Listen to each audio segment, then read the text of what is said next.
አንድ እኔ ሰለሞን ብቻ አይደለም ስለ ርዕሰ ባህታዊ አባ ዮሐንስ የአዳመ ዮርዳኖስ ወንቅሸት ገብርኤል ዋና መስራችና አስተዳዳሪ እኔ ብቻ አይደለም የመሰከርኩላቸው እልፍ አእላፋት የተዋሕዶ ልጆች ጥሩ አባት እንደሆኑ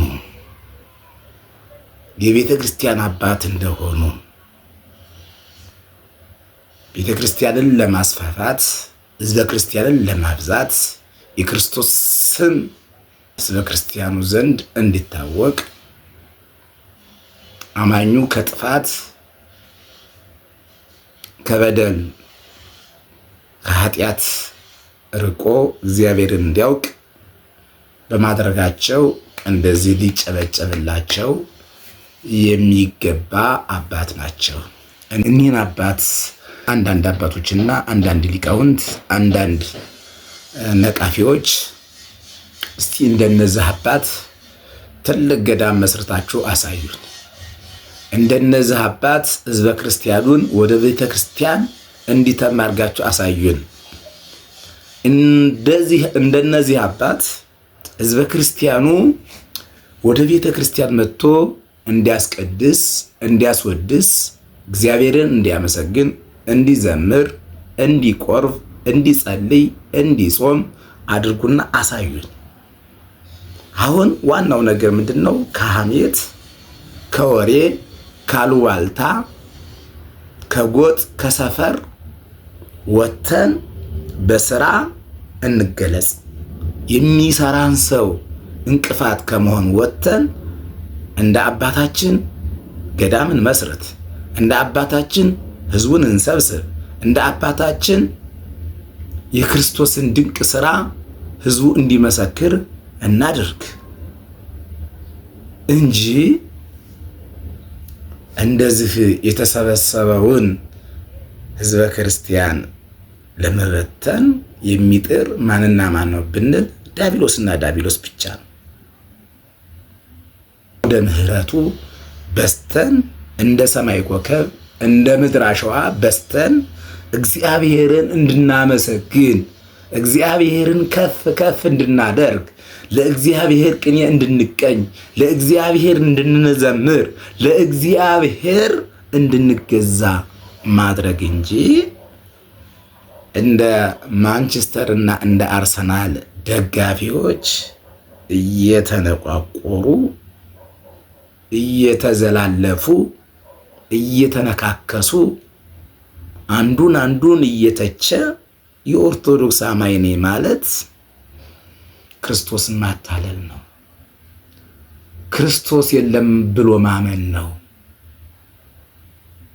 እንጂ የክርስቶስን መወለድ የክርስቶስን መጠመቅ የክርስቶስን መሰቀል የክርስቶስን መነሳት የክርስቶስን ማረግ የክርስቶስን ዳግም መምጣት የቅዱሳንን ክብር የድንግል ማርያም እናትነትን የተረዳ ያወቀ የኢትዮጵያ ኦርቶዶክስ ተዋሕዶ አማኝ በዚህ ልክ ወርደን ስድብ፣ ጥላቻ፣ ሐሜት እኔ እኮ አንዳንድ ጊዜ ቢገርማችሁ በእኔ ቤት ንጽጽር ሊቃውንቱ እየመጣ እኔ የሊቃውንት ጥላት አይደለሁም፣ የሊቃውንት ወዳጅ ነኝ። ሊቃውንቱ በቤት የመጥቶ የሚያስተምር የሚመክርበት የሚገስጽበት ቤት ነው የኔ ቤት። ዘማሪያኑ መጥተው የሚዘምሩበት የሚያመሰግኑበት ቤት ነው። ዲያቆናት መጥተው በእኔ ቤት ተሰጧቸውን የሚያሳዩበት ቤት ነው። የሰንበት ተማሪዎች የማህበረ ቅዱሳን ልጆች በእኔ ቤት መጥተው የሚሰብኩበት የሚያስተምሩበት ቤት ነው። መነኮሳት አባቶቻችን መጥተው በእኔ ቤት ባርከውን ቀድሰውን የሚያስተላልፉበት ቤት ነው። ስለዚህ እኔ ለሊቃውንቱ ቅርብ ነኝ። ለአባቶች መነኮሳት ባህታውያን ገዳማውያን አጥማቂያን ሊቃነ ጳጳሳት ሊቀ ሊቃውንት ዲያቆናት ካህናት ሁሉም በእኔ ቤት ፍቅር ነው፣ ሰላም ነው። ምንም ልዩነት የለብንም። ግን ግለሰብን ታርጌት አድርጋችሁ ስትተቹ፣ ስታስተምሩ፣ ስትነቅፉ፣ ስትዘልፉ፣ ስታዋርዱ ካየው ግን እኔም አላከብራችሁም። እኔም ለእናንተ ቦታ የለኝ። ቤተ ክርስቲያናችን የትህትና ቤት ናት። ገና ሀ ብለን ፊደል ስንቆጥር ቤተ ክርስቲያን ግብረ ገብ ስነ ምግባር ትምህርት ቤት ታስተምረናለች። አአትብ ገጽ ወኩሎ እንተ በትምህርተ መስቀል ብለን ስንማር ገና ወደ ቤተ ክርስቲያን ሄደን አትብ ገጽ እና ፊደል ስንማር የኔታን እግር ጉልበት ስመን የአባቶቻችን እግር ስመን መስቀላቸውን ተሳልመን ተባርከን እደግ ልጄ ተብለን ተመርቀን በአክብሮት በትትና እስመ በትትና ረከበ ልዕልና በትትና ከፍታ ነገር ያገኘ የቅዱስ ሚካኤልን ትትና እያስተማሩን እየነገሩን የቅዱሳን አባቶቻችን ትትና ክብር አንዱን ሲዘልፈው ሳይሆን አንዱን ሲያከብረው በውዳሴ ማርያሙ ትርጉም የሰኞን ውዳሴ ማርያም ትርጉም ብናይ እንግዲህ ብዙ አባቶቻችን ሲከባበሩ ኃጢአት የሰሩትን ሰዎች እንኳን ኃጢአታቸውን ለመፋቅ ከኔ እከሌ አባት ይሻላል እያሉ አንዱ ወደ አንዱ አባት ይጠቁም ያመለክት ነበር እንጂ አንዱ አባት አንዱን ሲዘልፍ፣ አንዱ አባት አንዱን ሲያዋርድ በአንድምታችን በትርጓሜው አላየንም፣ አልተመለከትንም።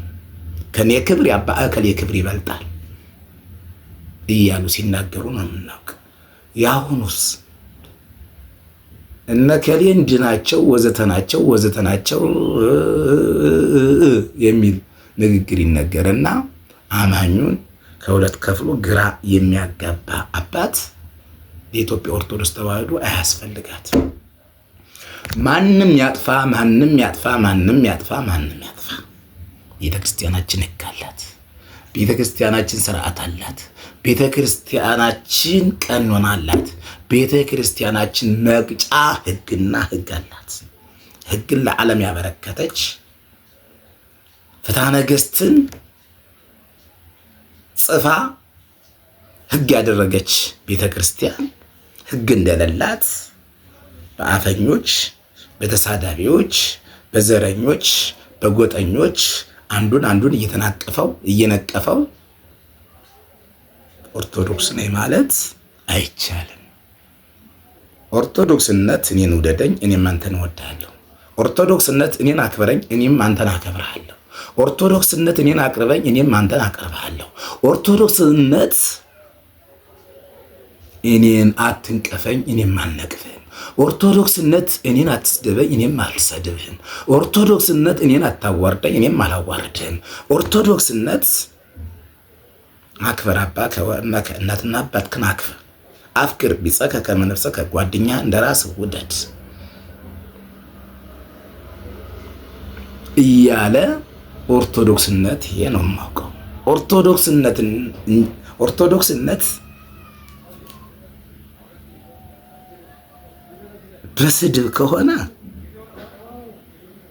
ኦርቶዶክስነት በጥላቻ ከሆነ፣ ኦርቶዶክስነት በስድብና በማንጓጠጥ ከሆነ ጥያቄ ምልክት ነው። ኦርቶዶክስነት የስድብ ውርጅብኝ ማውረድ መሳደብ ከሆነ ጥያቄ ምልክት። ስለዚህ ከኦርቶዶክስነት በላይ የሚቀርባቸው አካል አለ። ሕግ ተሻረ፣ ሕግ ፈረሰ ከተባለ ኦርቶዶክስነት በስድብ ሳይሆን ወደ ሕግ ወደ ሻረው አካል፣ ሕግ ወደ ፈረሰው አካል፣ ሕግ ወደ ጣሰው አካል ተሞ ሂዶ መነጋገር። እባክ ይሄ ነው የማውቀው። እኔን ያናገረኝ ምንድነው በሉኝ። አንተን ሰለሞን ያናገረህ ለምንድነው በሉኝ።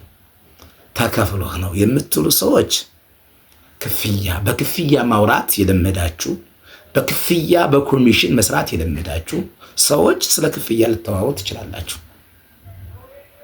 ተከፍሏችሁ እናንተ 2 ዓመት ከተሳደባችሁ፣ ተከፍሏችሁ 2 ዓመት አባቶችን ካዋረዳችሁ፣ ተከፍሏችሁ ጧት ማታ የምትሳደቡ ከሆነ የምትኖሩት የምታመልኩት ገንዘብ የሚከፍላችሁን አካል እንጂ ክርስቶስን አይደለም። እምነታችሁም ተዋህዶ አይደለም። እኔ ግን ርዕሰ ባህታዊ አባ ዮሐንስ ዘወንቅሸት ገዳም አያውቁኝም፣ አላውቃቸውም። የማውቃቸው በሶሻል ሚዲያ እንጂ በአካል አላውቃቸውም። አያውቁኝ። እንኳን ለክፍያ የሚያበቃ ከእሳቸው ጋር ተዋውቄ ለክፍያ የሚያበቃኝ ተግባር ሊኖር ቀርቶ ምን ብዬ ልንገራችሁ? በምንም አይነት መስፈርት የአይነት ትውውቅ የለኝም። ግን ሁልጊዜም ሶሻል ሚዲያ ተጠቃሚ ነኝ። ሶሻል ሚዲያ ላይ ስኮር እያደረግ ምን ተባለ እያልን በየቀኑ ወቅታዊ ነገሮችን እያየን ሶሻል ሚዲያውን መልስ የምንሰጥ ቪዲዮ የምንሰራ ርዕስ አድርገን የምንነጋገር የሶሻል ሚዲያ ሰው ነን። ግን ይህ ሶሻል ሚዲያ ሰው ሆነን ግን ስንገባ አባ ዮሐንስ ፎቶ በኤክስ ምልክት ተደርጎ የአባ ግርማ ፎቶ በኤክስ ምልክት ተደርጎ ሲሰደቡ የሚውሉ አባቶች ናቸው። 24 ሰዓት ማን ይሰደባል በትሉ በኢትዮጵያ አጥማቂው አባ ግርማና አባ ዮሐንስ ናቸው ሲሰደቡ 24 ሰዓት የሚውሉት። እነዚህ አባቶች ለምን ይሰደባሉ ብሎ የሚጠይቀው በሙሉ ምንድነው? ግለሰብ አምላኪ፣ ምንድነው? ጎጠኛ፣ ምንድነው? ምን አገባህ፣ ምንድነው? ተከፍሎህ ነው፣ ምንድነው? ዝም በል፣ ምንድነው? አንተ ማን ነህ፣ ምንድነው? ከየት ነህ፣ ወዘተ ወዘተ የሚል አጸፋዊ ስድብ እንጂ እኔን ለማስረዳት እኔን ለማቅረብ እኔን ወደ እነሱ ማህበር ለመደመር የሚያስረዳ አንዳችም የተሳዳቢው ወገን አንዳችም መልስና አንዳችም ኦርቶዶክሳዊነት በልባቸውም በውስጣቸውም ኦርቶዶክሳዊነት ጥያቄ የላቸውም። ኦርቶዶክሳዊነት እምነት የላቸውም። ኦርቶዶክሳዊነት ፍቅር የላቸውም። ኦርቶዶክሳዊነት መንፈስ የላቸውም። ሐዋርያቶችን ስናስብ የተገፉ እንጂ የገፉ አይደሉም። ቅዱሳንን ስናስብ የተገፉ እንጂ የገፉ አይደሉም። ካህናት አባቶቻችን፣ ሊቃውንት አባቶቻችን፣ የድሮዎቹን አባቶቻችን ስናስብ የተሳደዱ እንጂ ያሳደዱ አይደለም። ራሱ ጌታችን መድኃኒታችን ኢየሱስ ክርስቶስ በስጋ ማርያም በቤተልሔም ከተወለደ ጀምሮ እስራኤላውያን አይሁዶች ሲያሳድዱት ነበረ እንጂ አንድ ቀን ሲያመሰግኑት አላየንም። ዮሴፍ የጠራቢው ልጅ እያሉ ራሱን ከአብ ጋራ ከእግዚአብሔር ጋራ ያስተካከለ እያሉ የእግዚአብሔር ልጅ ነኝ ብሎ ዋሽቷል እያሉ አይነ ስውር ሲያበራ በአስማት ነው እያሉ ድዳ ሲፈውስ በአስማት ነው እያሉ ለምጻም ሲያነጻ በአስማት ነው እያሉ አንድ ቀን በቀራንዮ አደባባይ ሰቅለው 6666 ጊዜ እስከሚገርፉት ድረስ ክርስቶስ ለነሱ ሐሳዊ መሲህ እንጂ እውነተኛ አልነበረም። ስለዚህ መጽሐፍ ቅዱስም የሚነግረን ገድላት ድርሳናትም የሚነግሩን በስሜ የተጠላችሁ ትሆናላችሁ። ስለ ስሜም በሰው ሁሉ ዘንድ የተጠላችሁ ትሆናላችሁ። የተጠላችሁ ትሆናላችሁ። ይሄን ጥቅስ እኛ እያነበብን እየተረጎም አንድምታውን እያስቀመጥ በዚህ ስም እኛ ሰው የምንጠላ ለምንድን ነው? እኛ ሰው የምናሳድር ለምንድን ነው? ይሄ ትንቢት የተነገረው ለአሕዛቦች ከሆነ፣ ይሄ ትንቢት የተነገረው ለአማኞች ከሆነ፣ ይሄ ትንቢት የተነገረው በሐሰት እኔ ክርስቶስ ነኝ ብለው ለሚመጡት ከሆነ ይሄ ወንጌል ቃል የተቀመጠው እኛ ለምንድን ነው በሐሰት ሰው የምንከሰው? እኛ ለምንድን ነው ሰው የምናሳድደው? እኛ ለምንድን ነው 24 ሰዓት ላይ የምናሰድደው? ፍቅር ከሌለ አንደኛ ቆሮንቶስ ምዕራፍ 13 ከቁጥር 1 ጀምሮ ፍቅር ከሌለኝ ከንቱ ነኝ እያለ ፍቅር ከሌለኝ ከንቱ ነኝ እያለ ከንቱ ለመሆን ለምንድን ነው ወንጌል የምንሰብከው? ያለ ፍቅር መንግስተ ሰማያት የማንገባ ከሆነ ፍቅር ከሌለን የጽድቅን ቦታ ማናገኝ ከሆነ ለምንድን ነው በፍቅር ማንመላለሰው? የሚያስታርቁ ብፁዓን ናቸው እያለ ማቴዎስ ወንጌል ምዕራፍ 5 እየተናገረ ልዩነታችን አጥብበን አባቶቻችን ስለምንድን ነው ይሄን ከሁለት የተከፈለውን ወገን የማታስታርቁ? እርቅን የሚያደርጉ ብፁዓን ናቸው እየተባለ ለመታረቅስ ዝግጁ ያልሆነ ለምንድን ነው?